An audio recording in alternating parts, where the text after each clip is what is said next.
Jim Shankland, who was our keynote speaker at 8 o'clock this morning, has looked around the room and has asked whether or not he can do his talk again, because I don't think we've ever seen the auditorium at SAPOA this full. Quick couple of housekeeping notices. If anybody's picked up a cell phone, please could you get it to me? Somebody in the audience has lost a cell phone this morning. Also, this is the new iPad. We'll call it the iPad 3 if you like. It has got more computing power than the rocket that put the men on the moon. It is truly remarkable. The only proviso, however, is that you need to be in the audience at 5 o'clock after Daniel Silk has finished speaking to be part of the draw. No laughing, please. It's no laughing matter. To be part of the potential lucky draw this morning, this afternoon, in order to get that as well. So that's the housekeeping out of the way. Very good to welcome the former president of South Africa, F.W. de Klerk. He has agreed after his presentation to, for about 15 minutes, take some of your questions. We'll put the house lights up. I'll facilitate a Q&A session. Please keep those questions really short. We want to get through as many of those as we can. I'm sure there are lots of people with lots of questions. If we can get a good 6 or 7 or 8 questions, that'll be really good this morning as well. Also, Thuli Madonsela is here, the public protector. It's good to have her here as well today, so we'll be hearing from her immediately after that Q&A session. So, ladies and gentlemen, he's been back in the news recently, Nobel laureate and former president of the Republic of South Africa, Mr. F.W. de Klerk.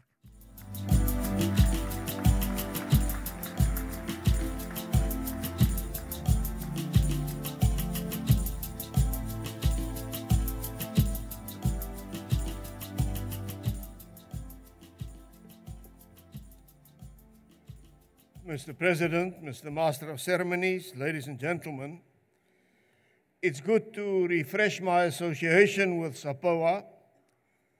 I've, in my younger days, been a lawyer. I didn't specialize in immovable property, but we did represent a building society. So I grew up with being associated with what has brought you together in SAPOA.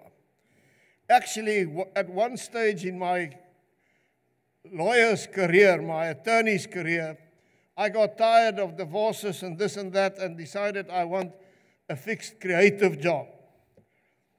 And quietly I applied for a senior management position in the SAPOA, South African Permanent Building Society. I never got an acknowledgement of receipt to my application. I wonder what those who did see it thought later on when I became president of South Africa.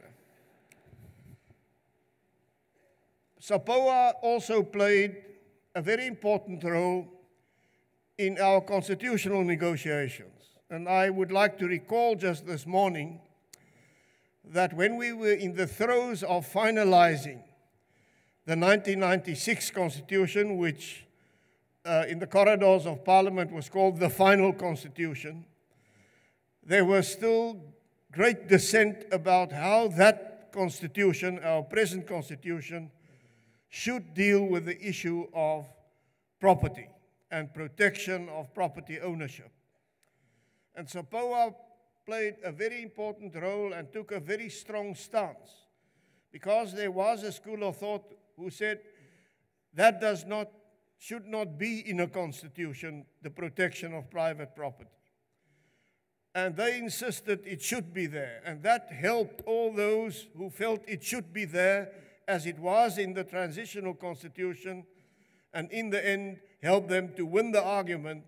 And that resulted in the clause which we have at the moment, which I believe is a good clause, which I believe is a clause which should be maintained and should not be tampered with in any way. Ladies and gentlemen, so I wish SAPOA well. With regard to its future, I think, as you will gather from my speech, that we have reached a tipping point on some important issues where we stand at the moment here in 2012, and that the next 5 to 10 years will be years which will determine which way our country will go, whether it will fulfill its great potential or whether it will slide. I have therefore chosen as my subject the importance of property rights for South Africa, because I believe that property rights are under threat. Moreover, the next 12 months could be crucial in determining their future, and by extension, the future of our economy and our society. By property rights, I mean our right to own any form of property: land, homes, possessions, investments, savings, pensions, money. Allow me, before I expand on the importance of property rights, to qualify this concept. Equally and even more important as property rights are other concepts. Concepts such as religion, culture, human rights, good human relations, and reconciliation, all encompassed in our Constitution and the values and the rights defined therein. But because you are SAPOA, I will focus on the material, on property today. However, let us remember that the material is only a means to an end. And in the end, we all hope a means to a better life for all in the fullest sense of the word. Why, in this context, are property rights so important? According to Friedrich Hayek, the great Austrian economist and philosopher, modern civilization, with its ability to meet the needs of billions of people, was made possible by private property. He argued that without private property, modern civilization is doomed to disaster. In Milton Friedman's view, property rights are, and I quote, the most basic of human rights and an essential foundation for other human rights. But it is not only free market economists who hold such views. In his book, The Audacity of Hope, President Obama writes, and I quote, that our Constitution places the ownership of private property at the very heart of our system of liberty. The result of this business culture has been prosperity that is unmatched in human history. If one stops to think about it, the amount of property we own and that can be converted into money determines our ability to do what we want to do in many facets of our normal day-to-day lives. It enables us to buy the food and shelter that we need for our day-to-day survival. It helps us to pay for education and medical treatment above the levels provided by the state. It provides us with security and a pension when we are old.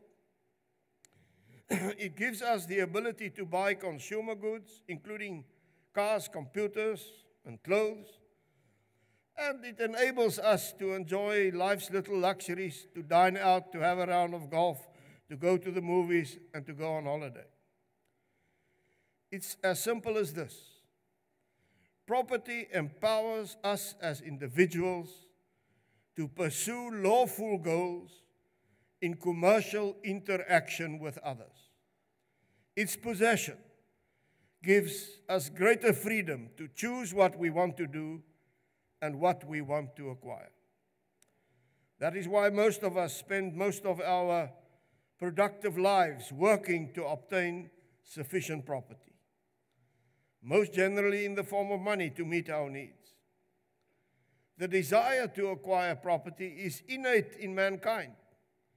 There is hardly a community anywhere in the world that does not trade, that does not have markets, and that does not strive to acquire or increase its store of property.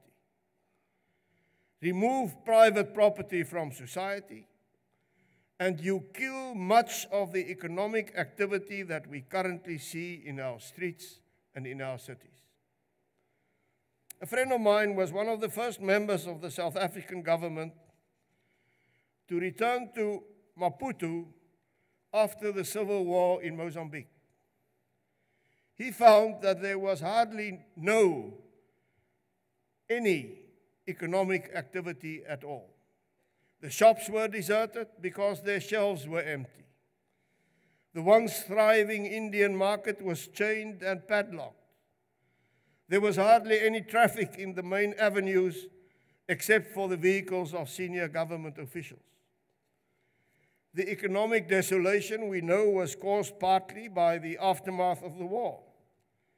But the main cause was the fact that a communist government had systematically removed private property from the system.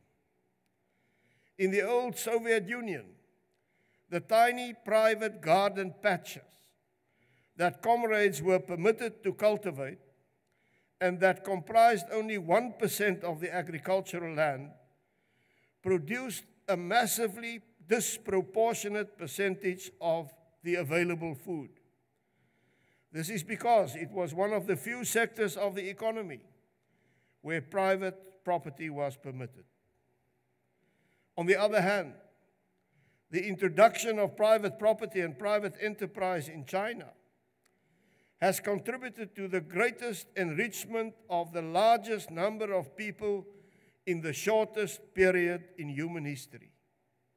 It has transformed China from an impoverished backwater of the global economy to its present status as the most dynamic economy in the world. More importantly, the legitimization of private property has materially improved the lives of hundreds of millions of people, from the drab uniformity of the Mao era to the colorful exuberance and creativity of the present. The simple truth is that private property empowers its possessors just as economic growth empowers countries. And yet, property is under threat. It is evident from the policy papers that the African National Congress released in March that property rights will be an important topic of discussion at next month's policy conference. Firstly, the ANC appears to be intent on proceeding with the implementation of its controversial Green Paper on land reform, which could seriously undermine the property rights of farmers.